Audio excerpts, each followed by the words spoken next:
मित्रांनो, निकित मराठी कथा या चॅनलवर तुमचे स्वागत आहे। प्रेम विरह भाग 94। मागील भागात त्याचे डोळे पुसून गालावरून हात फिरवत ती त्याला असं पाहून एकदम गहिवरून आलं होतं तिला पण। आता पुढे केशर, मला सांगायचे सगळं, खूप त्रास होतोय मनात ठेवून, भार झेपत नाही आता, दुखतंय मनात खूप, तू थांब ना। पुन्हा डोळे भरून आले तसा तिला थांबवतो। आहे मी, तुम्हाला बरं वाटणार असेल तर बोला, ऐकते मी। त्याचा हात हातात घेऊन त्याला धीर देत ती पुन्हा एकदा एक मोठा श्वास घेत त्यांनी तिला पाहिलं आणि पुन्हा बोलायला सुरुवात केली। वाढदिवस होता साजूचा। त्या दिवशी अभयने तिच्यासाठी सरप्राईज पार्टी प्लॅन केली होती। नुकताच 7वा महिना पण लागला होता, त्यात अभयला प्रमोशन पण मिळालं होतं। सगळं एकच दिवशी सेलिब्रेट करायचं ठरलं। तिची तब्येत नाजूक असल्या कारणाने जास्त लोक नको होते अभयला पार्टीमध्ये। आम्ही घरचेच होतो सगळे। हे सगळं प्लॅनिंग साजू सोडता सगळ्यांना माहीत होतं, त्यामुळे कुणीच तिला त्याच्या आधी विश करायचं नाही अशी सक्त ताकीद दिली होती त्याने। सगळे तिचा वाढदिवस विसरले आहे आणि रुटीन दिवस तिच्या समोर घालवायचा असं ठरलं होतं।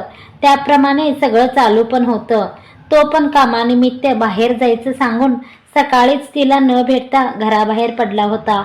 संध्याकाळच्या पार्टीसाठी सगळा बंगला डेकोरेट करायचा होता म्हणून दुपारी मायेला सांगून तिला इकडे बंगल्यावर बोलवून घेतलं। तिची इच्छा नव्हती पण माईने आग्रह करून तिला यायला लावलं। मीच घेऊन निघालो होतो तिला। खूप उदास वाटत होती। अभय भेटल्यापासून तिच्या प्रत्येक वाढदिवसाला सगळ्यात पहिल्यांदा तिला विश करणारा तोच असायचा। यावेळी पण सकाळपासून त्याची वाट पाहत होती ती, पण तो दिसला नव्हता की काही बोलला पण नव्हता। तशी रुकरुक लागली होती तिला। गाडीत बसल्यापासून सारखी माझ्या मागे लागली होती। अभयकडे थोडं काम आहे, त्याच्याकडे घेऊन चल, मला कसं तरी फील होतोय, काहीतरी वाईट घडणार आहे असं वाटतंय। पण ती नेहमीच असे बहाणे आणि इमोशन करून सगळे सरप्राईज स्पाईल करायची। त्यामुळे अभयने मला सांगितलं होतं यावेळी तिचं काहीही ऐकू नको। संध्याकाळी तिच्या चेहऱ्यावरचा आनंद पाहायचा होता त्याला, त्यामुळे नाईलाज होता माझा पण। नेहमी तिचं सगळं ऐकणारा मी त्या दिवशी इच्छा असून पण नाही ऐकलं। साजरी माईकडे पोहोचली तसं अभय सगळी सरप्राईजची तयारी करायला बंगल्यावर आला होता। आम्ही सगळे पण होतो मदतीला। साजरीचा सारखा येणारा फोन मेसेज, त्यात मी तिचा चेहरा खूप उतरला होता असं सांगितलं तसं अभयचा हळूहळू विचार बदलायला लागला होता। तो पण सकाळपासून भेटला नव्हता तिला, तशी त्याची पण तगमग चालू होती।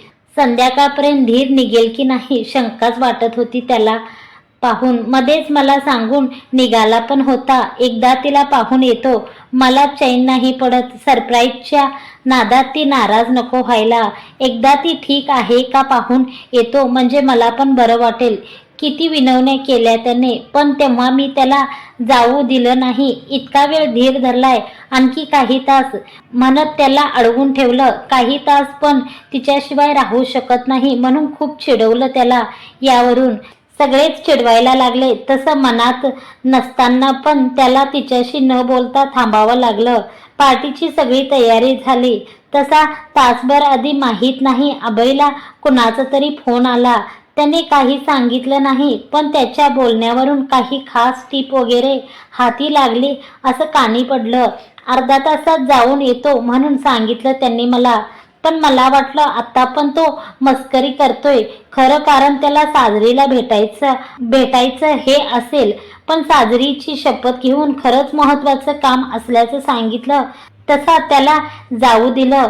तिला बोलावून घे, तोपर्यंत तिला भेटायचंय, मी येतोच, तिचा सरप्राईज चेहरा पाहायचंय मला, खूप खुश होईल ती मला पाहून असं सांगून निघाला तो। घरातून अभयला निघून बराच वेळ झाला होता। पार्टीची वेळ पण झाली होती। सगळे एक एक करून यायला सुरुवात झाली होती। त्याच वेळी मला पण एक महत्त्वाचा फोन आला। माझ्या फॅक्टरीसाठी जमीन ज्याच्याकडून विकत घेतली होती त्याचा मूळ मालक बेंगलोरला असतो, तो 2 दिवसाकरता साताऱ्याला आला होता. त्याच्याकडून जमिनीची काही कागदपत्रे घ्यायची राहिले होते. त्याला पुन्हा रात्रीच्या फ्लाईटने निघायचं होतं म्हणून त्यांनी भेटायला बोलवलं होतं. साजरी सकाळपासून वाट पाहून कंटाळली होती. संध्याकाळ झाली तशी घरी जायचं म्हणून तगाद लावला होता. कुणाचं काहीही ऐकायला तयार नव्हती. तसं आप्पांनी मला फोन करून निघतोय आम्ही असं कळवलं. अभय अजून पोहोचला नव्हता म्हणून मी फोन करून त्याला कल्पना दिली की साजरी कधी पण पोहोचेल इथे, तू घरी पोहोच. मला पण बाहेर जायचं असल्याचं त्याला कळवलं. तसा बोलता बोलता त्यांनी सांगितलं की तो महाबळेश्वरच्या हवेला आहे, इकडे वाट पाहतोय पण काम काही झालं नाही तर आता निघतोय. माझं काम पण त्याच्या येण्याच्या वाटेतच होतं. तसं त्याला मी माझं काम पण करून ये असं सांगितलं. थोडा रस्ता बदलावा लागणार होता त्याला, पण खूप वेळ घेणारं काम नव्हतं. फक्त पेपर कलेक्ट करायचे होते. तसं मी त्याच्या मागे लागलो. माझं पण काम कर म्हणून. त्याला इथे पोहोचायची किती घाई लागली होती माहीत असताना पण मी त्याला माझ्या कामासाठी जाण्याची सक्ती केली. त्याला अजिबात इच्छा नव्हती जायची. तसं म्हणाला पण तो, साजरीला भेटायचे मला, नंतर कर तुझं काम. पण मी नाही ऐकलं त्याचं. हट्ट केला, बडबड केली, खूप रिक्वेस्ट करून शेवटी त्याला तयार केलं. आणि तिथे चूक झाली माझी, खूप मोठी चूक. पेपर कलेक्ट करायला तिथे खूप वेळ गेला त्याचा. आधीच त्याला इथे पोहोचायची घाई, त्यात तिथे थांबावं लागलं, त्यामुळे उशीर झाला होता निघायला. शेवटी पेपर कलेक्ट केले तसा निघणार होताच की एका ट्रकच्या धडकेने ॲक्सिडेंट झाला त्याचा. मार इतक्या जोरात लागला की तो नाही आला परत घरी, नाही आला. तुझ्यामुळे माझ्या साजरीला भेटता आलं नाही ना तर बघत साल्या, सोडणार नाही मी तुला. शेवटचे शब्द होते त्याचे हे, आणि ते खरे झाले ते शब्द.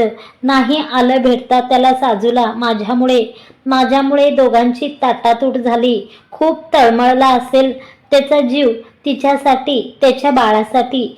त्याची सगळी स्वप्न माझ्यामुळे अपूर्ण राहिली. माझ्यासाठी होता तो ॲक्सिडेंट. मी गेलो असतं तर कदाचित, पण खूप मोठा अपराध घडला माझ्याकडून, खूप मोठा. त्याला नव्हतं जायचं तिथे.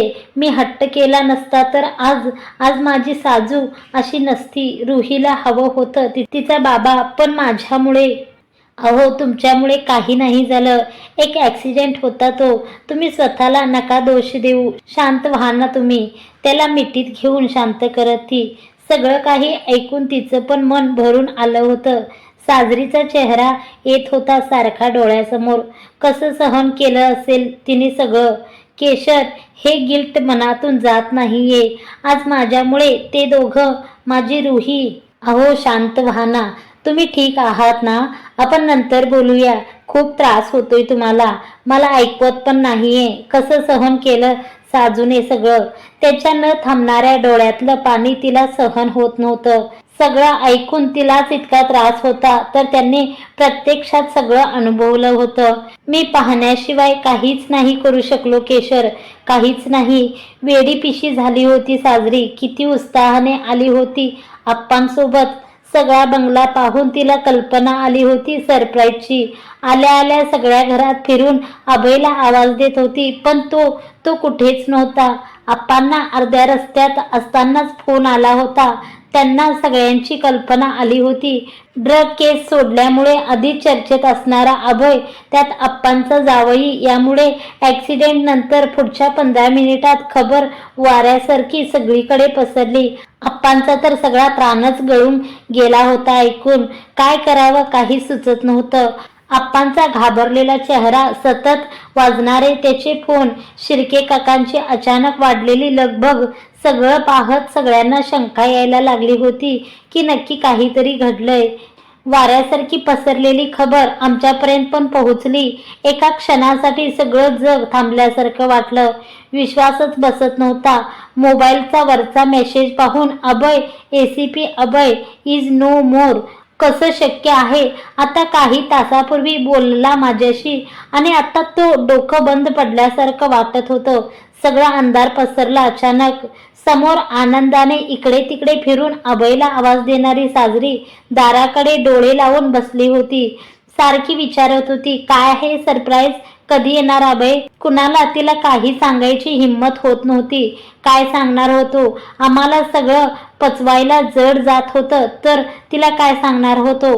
त्यात तिची अशी अवस्था. बाहेरून व्हॅनचे सायरन ऐकू यायला लागले. तशी वेड्यासारखी पळत सुटली होती. अभय आला म्हणून खूप तरसली होती. सकाळपासून त्याला भेटायला. तो आला की त्याच्याशी बोलणार नाही म्हणत होती. खूप त्रास दिला सकाळपासून. असं सरप्राईज कोण देतं? रागावलेली होती खूप त्याच्यावर. पण तिला कुठे माहित होतं आता त्याच्याशी खरंच तिला कधी बोलता येणार नव्हतं, न त्याचा आवाज ऐकता येणार होता. व्हॅनमधून अभयला बाहेर आणलं तसं पायाखालची जमीनच सगळे सुन्न होऊन पाहत होते. आनंदाने बाहेर पळत आलेली साजरी समोर अभयला असं पाहून एक क्षण घाबरली होती. पण अचानक काय झालं माहीत नाही, मोठमोठ्याने हसायला लागली. मला माहिती आहे म्हणे, तुम्ही सगळे माझी मस्करी करताय. सरप्राईज द्यायचं होतं ना तुम्हाला मला, पण मी यावेळी नाही फसणार. अभय, यावेळी तुझी कोणतीच मस्करी चालणार नाही. उठ लवकर. समोर सगळं पाहून पण ती विश्वासच ठेवत नव्हती. सारखी त्याला आवाज देऊन होती. तिला सगळं हे सरप्राईजचा भाग असंच वाटत होतं. खूप त्रास होत होता तिला. असं पाहून असं वाटत होतं तिचं म्हणणं खरं व्हावं आणि खरंच उठावं त्यांनी आता. पण वेड्यासारखी एकटीच त्याच्या जवळ बसून कधीची त्याला आवाज देत होती. तिची केलेली तयारी दाखवत होती. त्याच्याशी बोलत होती. मध्येच त्याला वरडत होती. तो आता उठेल मग उठेल अशी आशा वाटत होती तिला. सगळे तिला समजावत होते पण ती काही ऐकायला तयारच नव्हती. तो नेहमी मस्करी करतो माझी. त्याला आवडतं मला त्रास द्यायला. आता पण तो मस्करी करतोय. उठेल माई तो. मी रडायला लागले की नाही पाहत त्याला. उठेल तो. अभय उठ ना, माझा वाढदिवस आहे आज. नको त्रास देऊ. सकाळपासून किती वाट पाहिली तुझी. बोल ना माझ्याशी, एकदा बोल ना माझ्याशी. किती आवाज देत होती त्याला पण तो काही बोलण्याच्या पलीकडे गेला होता. त्याच्या काहीच न मिळणाऱ्या प्रतिक्रियेने ती हळूहळू तिची आशा पण मावळत गेली. अचानक एकाएकी बोलता बोलता एकदम गप्प होऊन गेली ती. अभयचं सगळं कार्य करून झालं तरी तशी सुन्न बसून होती. पूर्ण रात्र गेली पण ती तशीच बसून होती. काहीच रिॲक्ट होत नव्हती. ना रडली होती ना काही बोलली होती. नुसती एकटक नजर लावून बसली होती. अभय आता नाही हे फॅक्ट ती ऍक्सेप्ट करत नव्हती. आप्पामाई समजावून थकले. पाहवत नव्हतं तिच्याकडे. जिवंत पुतळा झाली होती. माई रडून रडून बेहाल झाली होती. आप्पांना तर पहिल्यांदाच इतका रडताना पाहिलं होतं आम्ही. सगळ्यांना काळजी वाटत होती तिची. आधीच प्रेग्नन्सीमुळे नाजूक तब्येत, त्यात काहीच न खाता पिता तशीच सुन्न बसून होती. पहाटे अचानक तिचा बीपी वाढला. श्वास घ्यायला पण त्रास व्हायला लागला. तसं लगेच हॉस्पिटलला शिफ्ट केलं. डॉक्टरांनी स्पष्ट सांगितलं ती रिॲक्ट होणं जास्त गरजेचं आहे. ती कोणत्याच ट्रीटमेंटला रिस्पॉन्स करत नाहीये. असंच राहिलं तर डिलिव्हरी करावी लागेल. नाहीतर बाळ, अभयला आत्ताच गमावलं होतं साजरी आणि त्यात बाळ यांना काही झालं असतं तर. म्हणून आप्पांनी निर्णय घेतला, तुम्हाला जे योग्य वाटेल ते करा पण दोघांना वाचवा. काहीच तासात डॉक्टरांनी एक इवलासा जीव माझी रुही हातात आणून ठेवली. क्षणभर तिला पाहून सगळ्यांचा विसर पडला होता. सेम अभयची कॉपी समोर होती. किती खुश झाला असता तो आता बाळाला पाहून. पण वास्तवाची जाणीव झाली तसा काटा आला अंगावर.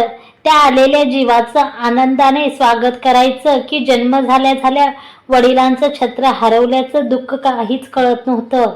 पण नशिबाचे भोग अजून संपले नव्हतेच. एका पाठोपाठ एक जणू खेळ चालवले होते नियतीने.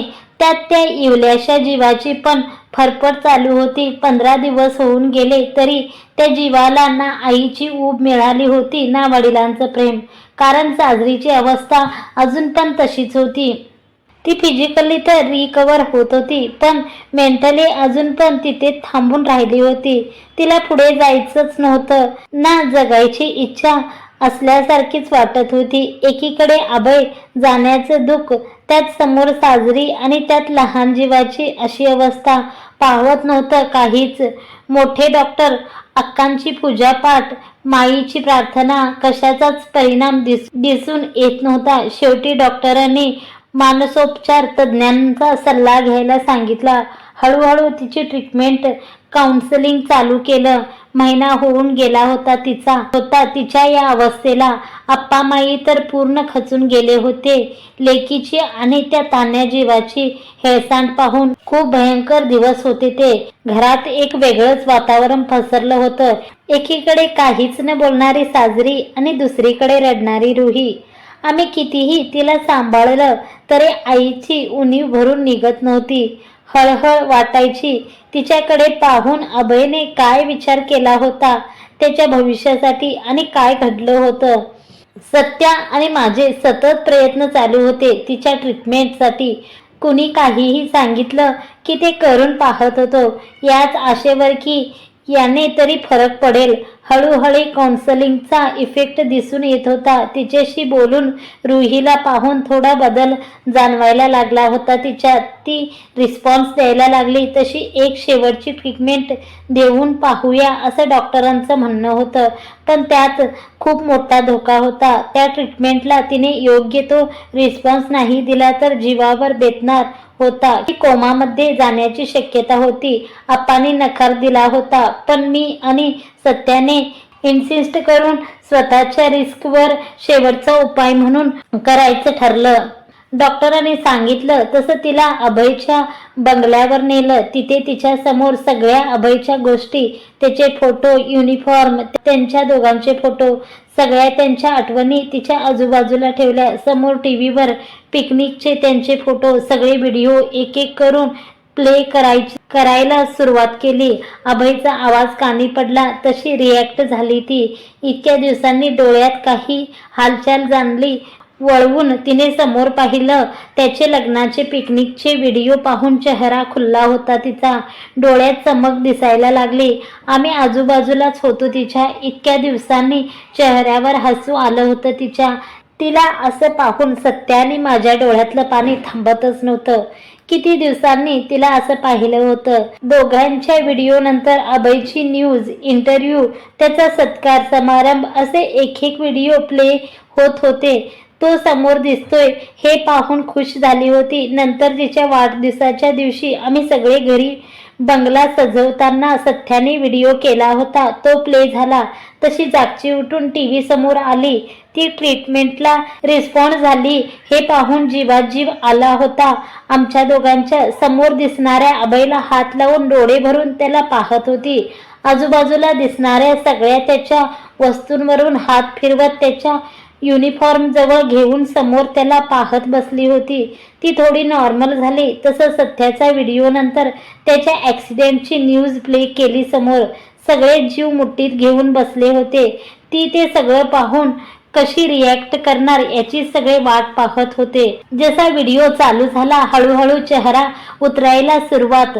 न्यूज ऐकून डोळे पण वाहायला लागले होते. शेवटी रक्ताच्या थोराळ्यात पडलेल्या अभयला पाहून एकच कर्कश किंकाळी निघाली तिच्या तोंडून. थरकाप उठला होता सगळ्यांच्या अंगाला. इतक्या दिवसांनी ती भानावर आली होती. एकीकडे ती मन मोकळं रडत होती तर एकीकडे मी आणि सत्या. 1.5 महिना गेला तिला या सगळ्यातून बाहेर काढायला. पण वास्तवात येऊन पण सुख असं नव्हतंच. हसरी खेळती साजरी एकदम मलूल आणि निर्जीव होऊन गेली होती. रंगच उडून गेला होता तिच्या आयुष्यातून. सतत त्याचा फोटो पाहून रडत बसलेली असायची. पण शेवटी रुही या सगळ्यांवर औषध ठरली. अभयची शेवटची निशाणी होती रुही. तिला पाहून अभयची थोडी कमी भरून निघाल्यासारखी वाटायची. त्यामुळे हळूहळू जगायला लागली होती. पण तरी अधूनमधून तिला त्रास व्हायचा. पॅनिक अटॅक यायचे. तेव्हा तिला सावरणं मुश्किल होऊन जायचं. झोपेची गोळी देऊन शांत करावं लागायचं तिला. एक दिवस आप्पांना भेटायला इन्स्पेक्टर माने आले होते, जे अभयच्या ॲक्सिडेंट केस रिलेटेड काम करत होते. दोघे स्टडीमध्ये बोलत असताना दोघांची चर्चा माझ्या कानावर आली. अभयचा ॲक्सिडेंट तिथेच झाला होता जिथे मी त्याला जायला सांगितलं होतं. इतके दिवस साजरीमुळे या गोष्टीकडे माझं लक्ष गेलं नव्हतं, पण जेव्हा लक्षात आलं तेव्हा शॉकच बसला.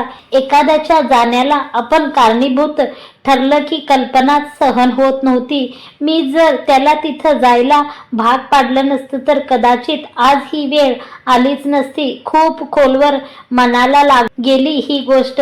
एका अर्थाने मी स्वतः माझ्या साजूच्या या परिस्थितीला कारणीभूत होतो. तिची त्या दिवशीची त्याला भेटण्याची ओढ, तिचा उदास चेहरा, संध्याकाळी आसुसलेली तिची नजर, सगळं माझ्या चुकीमुळे घडलं होतं.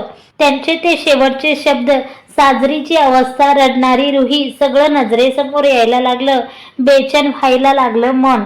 मनातून जातच नव्हतं की माझ्यामुळे दोघांची भेट होऊ शकली नाही. रुहीला माझ्यामुळे हे दिवस पाहावे लागतायत.